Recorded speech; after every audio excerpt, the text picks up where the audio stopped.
Hey guys, welcome back to The Readers. I hope you are having an amazing day. Let's get right into the stories. The first one is an entitled people story. I never thought I'd be writing one of these posts, but after what happened this past month, I needed to share this insanity with people who would understand. This is the story of how my neighbor tried to claim ownership of my driveway through her HOA position, and how I shut that nonsense down for good. Background. My wife and I bought our house about 2 years ago in what seemed like a nice, quiet neighborhood. Our property sits at the entrance to a cul-de-sac with a unique layout. We have a circular driveway that wraps around a small garden island.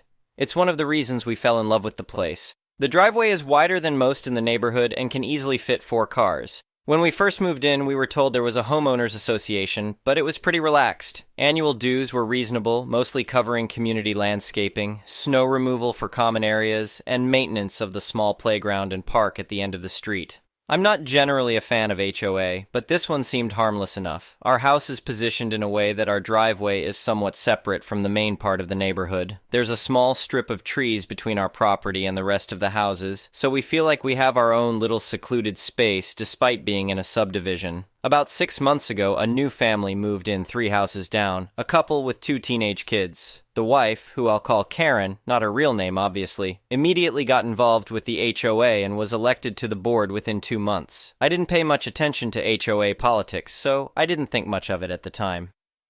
How it started.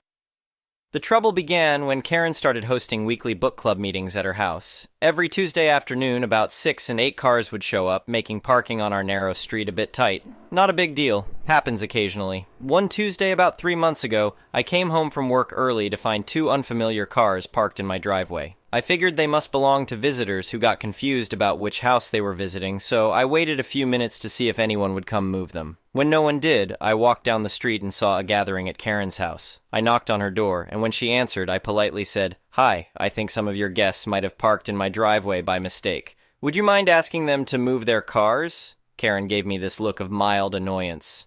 "Oh, I told them they could park there. Your driveway is so big, and you're not using all of it anyway. It's just for a couple of hours." I was taken aback, but tried to remain polite. "I understand parking can be tight, but that's my private property. I'd appreciate it if your guests would move their cars." She sighed dramatically. "Fine, I'll tell them, but it seems selfish when you have all that space going unused." I walked away thinking it was just a misunderstanding. The cars were moved within a few minutes, and I thought that was the end of it. I was wrong. Escalation. The following Tuesday, I came home to find 3 cars in my driveway. This time, I was less patient. I went straight to Karen's house. "Excuse me," I said when she opened the door, "but there are several cars in my driveway again. I thought I made it clear last week that I don't want people parking there." Karen crossed her arms. "Actually, as an HOA board member, I've been reviewing the community guidelines. Your driveway is technically considered overflow parking for community events."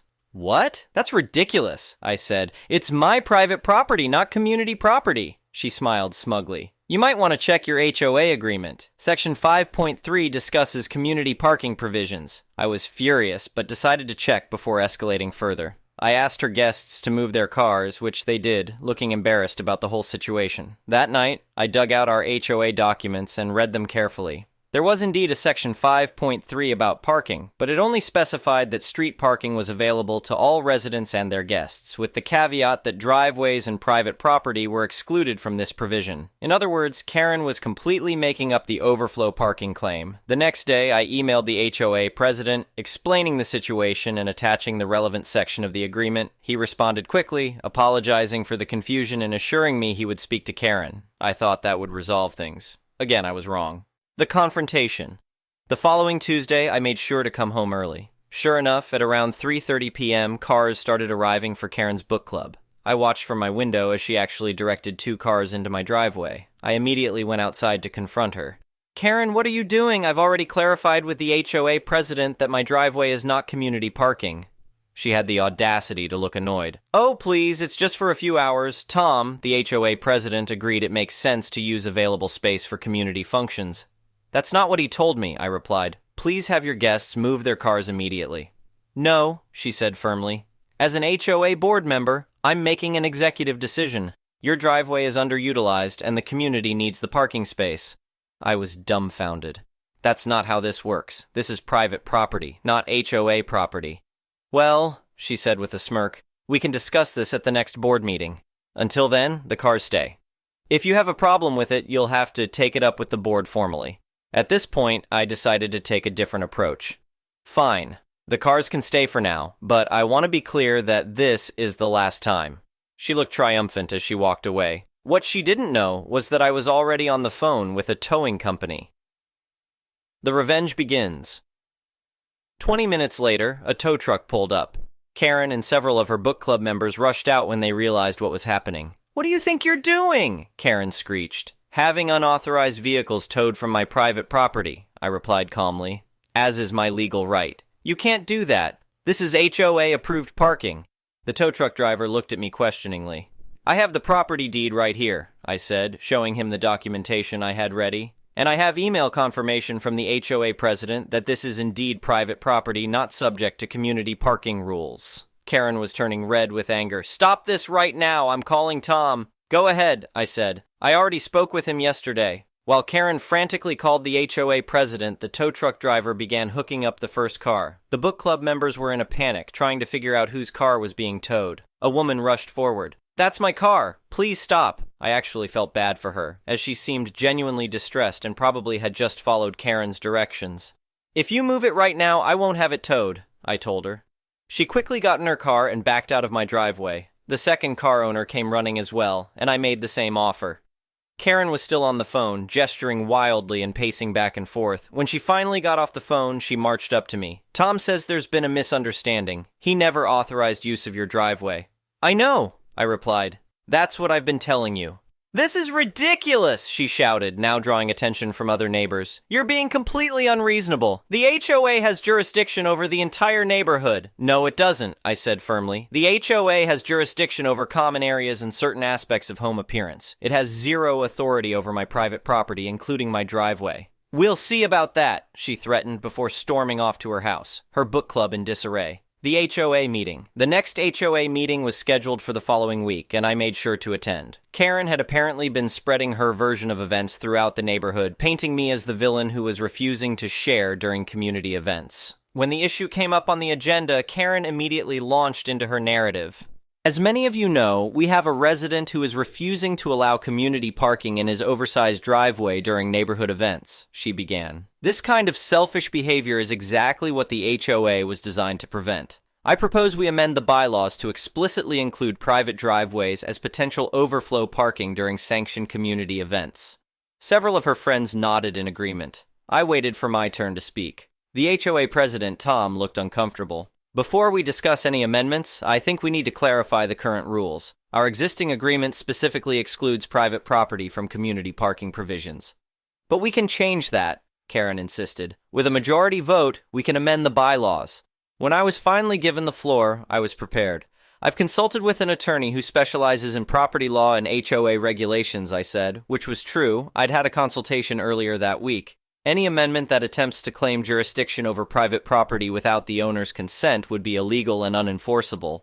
Furthermore, directing people to park on private property without permission constitutes encouraging trespassing, which could create liability issues for the HOA itself. I paused to let that sink in. "I'm not opposed to helping neighbors during special occasions, but that should be handled through polite requests, not entitlement or false claims of authority. What happened last week, with an HOA board member deliberately directing people to park on my property after being explicitly told not to, was inappropriate and potentially illegal." The room was quiet. Then, one of the older residents spoke up. "He's right. We can't just take over people's private property. That's not what the HOA is for." Several others murmured in agreement. Karen was fuming. "This is about community spirit, about helping each other out. Some people just want all the benefits of living in a nice neighborhood without any of the sacrifices." "I pay my HOA dues like everyone else," I responded. "I follow the rules about lawn maintenance, exterior paint colors, and everything else in the agreement. But my driveway is my property, not community property." Tom, clearly wanting to end the uncomfortable discussion, stepped in. "I think we need to be clear about this. The HOA cannot and will not claim authority over private driveways. If you want to park in someone's driveway, you need to ask permission, and they have every right to say no." Karen looked like she wanted to argue more, but the majority of residents were nodding in agreement with Tom. "Now," Tom continued, "I think we should move on to the next agenda item. I thought that would be the end of it." But Karen wasn't done yet. The escalation. The following day, I received a letter in my mailbox. It was an official-looking HOA violation notice claiming I was in breach of Section 8.2, maintaining neighborhood harmony and community standards. The letter, signed by Karen as HOA Board Secretary, stated I had 30 days to rectify my behavior or face fines of $100 per day. I immediately called Tom. "Did you approve this violation notice?" I asked after explaining what I'd received. There was a pause. "No, I didn't. The board hasn't issued any violations related to your situation. Can you scan and email me the letter?" I did, and within an hour, Tom called back. "This is not an official HOA notice," he said, sounding angry. "Karen used the letterhead without authorization. I'll deal with this immediately." Later that day, all residents received an email from Tom clarifying that no violation had been issued and reiterating that private driveways were not subject to HOA parking regulations. I thought this public correction would finally put the matter to rest. It did not. The next Tuesday, I came home to find Karen's car parked in my driveway. Just her car, right in the middle, blocking access to my garage. I called the towing company again, but before they arrived, I decided to give Karen one last chance. I walked to her house and knocked on the door. When she answered, I said simply, "Your car is in my driveway. Move it now, or it will be towed." She smiled sweetly. "I'm hosting my book club. I'll move it in a couple of hours." "No," I said firmly. "Move it now, or it gets towed. This is your only warning." "You wouldn't dare," she said. "Not after the HOA violation." "That was a fake violation that you fabricated," I replied. "Tom already confirmed that. Move your car now." She slammed the door in my face. I walked back to my house, sat on my porch, and waited for the tow truck. When it arrived, Karen came running out of her house screaming, "You can't do this. I'm on the HOA board." The tow truck driver, the same one from before, looked at me. I nodded, and he began hooking up her car. "This is harassment," Karen shouted, drawing her book club members and several neighbors outside. "I'm calling the police." "Go ahead," I said calmly. "Explain to them how you parked on my private property without permission after being explicitly told not to." She did call the police. When the officer arrived, Karen immediately launched into a rant about how I was violating HOA regulations and harassing her. The officer listened patiently, then turned to me. "Sir, your side of the story?" I explained the situation briefly and showed him my property deed, the email from the HOA president clarifying that my driveway was private property, and even a screenshot of my doorbell camera showing me warning Karen that her car would be towed if she didn't move it. The officer turned back to Karen. "Ma'am, this appears to be private property. The owner has the right to have unauthorized vehicles removed." "But the HOA," she began. "The HOA doesn't supersede private property laws," the officer interrupted. "If you park on someone's private property without permission, they have the legal right to have your vehicle towed." By this time, the tow truck had already loaded Karen's car. She was livid, but couldn't do anything to stop it. The officer advised her that she could retrieve her car from the towing company's lot, for a fee, of course. The resolution. The following day, a certified letter arrived for Karen from the HOA board. I later learned from Tom that the board had held an emergency meeting and voted to remove Karen from her position due to her abuse of authority and creating potential legal liability for the HOA. Karen was furious, of course. She went door to door trying to rally support, but most neighbors had either witnessed her behavior firsthand or heard about it through the neighborhood grapevine. Few were sympathetic. 2 days later, I came home to find an envelope in my mailbox. Inside was a check for the towing fee and a terse note. "I still think you're being unreasonable, but my husband insists I reimburse you for the towing cost." I hadn't actually paid the towing fee. That was Karen's responsibility as the vehicle owner, but I didn't bother correcting her. I simply deposited the check and considered it compensation for the hassle. The following Tuesday, there were no cars in my driveway. Karen had apparently moved her book club to a local library meeting room. Peace was restored to the neighborhood. About a month later, a for sale sign appeared in front of Karen's house. I heard through neighbors that her husband had accepted a job in another state. Whether that was true or just a convenient excuse to leave after the embarrassment, I'll never know.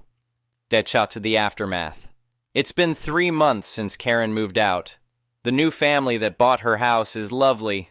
They introduced themselves to everyone on the street and even asked if they could park in my driveway when they had their housewarming party. I said yes, of course, because they had the courtesy to ask permission. The HOA has since updated its guidelines to explicitly state that private driveways are never to be considered community parking unless the owner has given specific permission. Tom stepped down as president, feeling that he should have handled the situation more decisively from the beginning, but he remains on the board. As for me, I've gained a reputation as someone who knows the rules and stands up for himself, which I'm perfectly fine with. Several neighbors have actually come to me for advice on HOA matters since then. The funny thing is, I'm generally a helpful person. Had Karen simply asked politely if her book club could use my driveway occasionally, I probably would have said yes.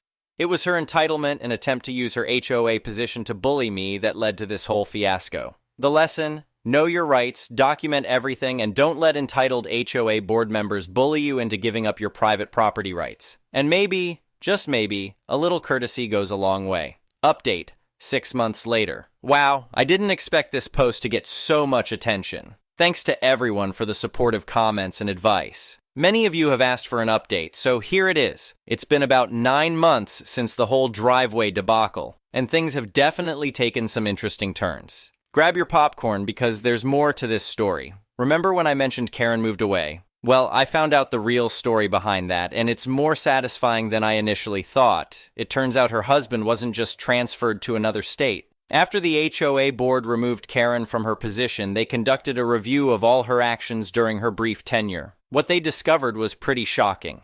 Karen had apparently been issuing fake violation notices to several other neighbors who had crossed her in some way. One elderly couple had received notices about their non-conforming garden gnomes that were supposedly too colorful. Another family had been warned about their basketball hoop, which was completely within HOA guidelines. In total, the board found evidence of 11 fraudulent violation notices, all signed by Karen with forged board approval. The board sent a formal apology to everyone affected and held a special meeting to discuss the severity of what had happened. They even consulted with an attorney about potential legal ramifications. That's when Karen's husband found out the full extent of her actions. According to my neighbor, who's friends with Karen's former next-door neighbor, there was a massive argument that could be heard through the walls. Apparently, Karen's husband works as a compliance officer for a financial institution, and he was horrified that his wife was falsifying official-looking documents. He was concerned it could potentially impact his career if it became widely known. That's what actually prompted their hasty move, not a job transfer, but damage control. But the story doesn't end there. About 2 months after Karen left, I received a certified letter. My initial reaction was dread. I thought maybe she was trying to sue me from afar or something equally dramatic. Instead, it was a formal letter of apology. I was shocked, to say the least. In the letter, Karen admitted she had been wrong to assume authority over my property and acknowledged her behavior had been inappropriate. She explained, though didn't really excuse, that she had been dealing with personal issues and had let the small amount of power from her HOA position go to her head. The letter seemed genuine, though I suspect her husband may have insisted she write it as part of making amends. The most surprising part? She included a gift card to a local restaurant for $150 as a peace offering. I debated whether to accept it, but ultimately decided to use it to take my wife out for a nice dinner. We toasted to standing our ground and the unexpected benefits of holding firm on principles. As for the HOA itself, the changes have been substantial and positive.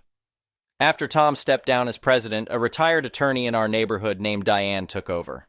She's been amazing, professional, fair, and extremely knowledgeable about what HOA can and cannot legally do. Under Diane's leadership, the board established a new system of checks and balances. Now, any violation notice must be reviewed and approved by at least 2 board members with proper documentation of the actual violation. They've also created a more transparent appeals process and hold quarterly open forums where residents can raise concerns without fear of retaliation. The most significant change, however, is that the HOA created a comprehensive handbook that clearly outlines all rules, regulations, and the extent of HOA authority. Every homeowner received a copy, and new residents get one as part of their welcome package. The section on private property rights is particularly detailed. I suspect that's Diane's legal background at work. Many neighbors have told me they feel the HOA is now actually serving its intended purpose of maintaining community standards without overstepping boundaries. Annual dues even decreased slightly because Diane found ways to streamline some landscaping contracts. Remember the book club that started all this drama?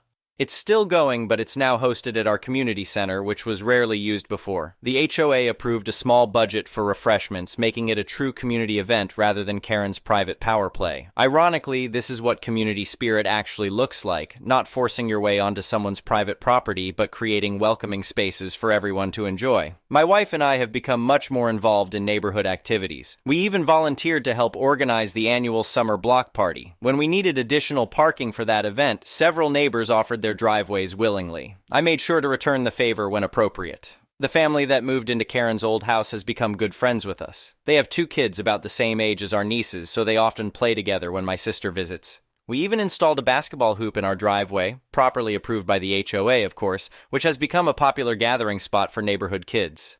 Recently, my wife and I were discussing potentially moving as my job might relocate me. We both realized how much we would miss this neighborhood now. What started as a frustrating conflict ended up creating a stronger, more cohesive community. Sometimes it takes standing up to a bully to bring people together. Last month, I ran into the police officer who responded that day when Karen's car was being towed. He remembered the incident and asked how things had turned out. When I told him about all the positive changes in our HOA, he laughed and said, "Sometimes the biggest troublemakers end up creating the most positive change without meaning to. I think there's wisdom in that." Karen's entitlement and abuse of power ultimately led to a better HOA, stronger community bonds, and a neighborhood where people respect each other's boundaries while still finding ways to support one another. To those dealing with similar HOA issues, stand your ground, know your rights, and document everything, but also be open to positive changes that can emerge from conflict when handled correctly.